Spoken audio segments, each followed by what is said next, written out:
ترسناکترین دیداری زەیدی لە واشنتۆن کامە بوو؟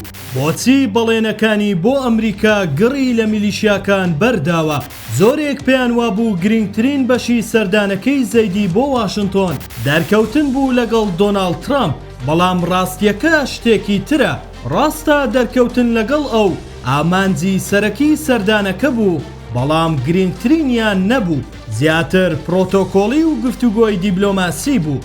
دیدارێکی دیکە بەڕێوە چوو کە وەک بۆمبێکی ئابووری وابوو بۆ تاران و بەرەی مقاومە، ئەویش کۆبوونەوەکەی دوێنەی زەیدی بوو لەگەڵ سکۆت بینست وەزیری گەنجینەی ئەمریکا.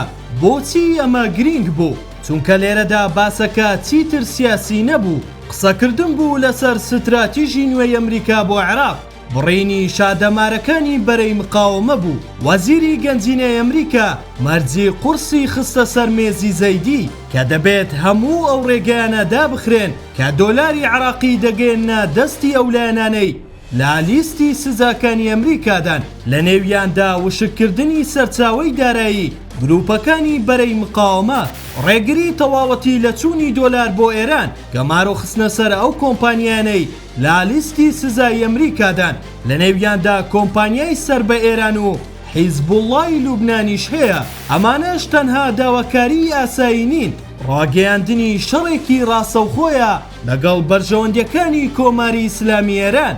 زەیدی لە بەردەم تاقیکردنەوەیەکی سەختدایە، دەوترێت لە دیدارەکەدا بەڵێنی جێبەجێکردنی داوە، بەڵام ئایا تاران بێدەنگ دەبێت؟ وەڵامەکە زۆر زوو هات. هێرشەکەی شەوی ڕابردووی سەر هەولێر دەوترێت پەیامێکی خوێناوی بەرەی مقاومە بوو بۆ زەیدی کە ئێمە ئەو پاروە ئاسانە نین کە تۆ بەڵێنی قوددانی داوە بە ئەمریکا.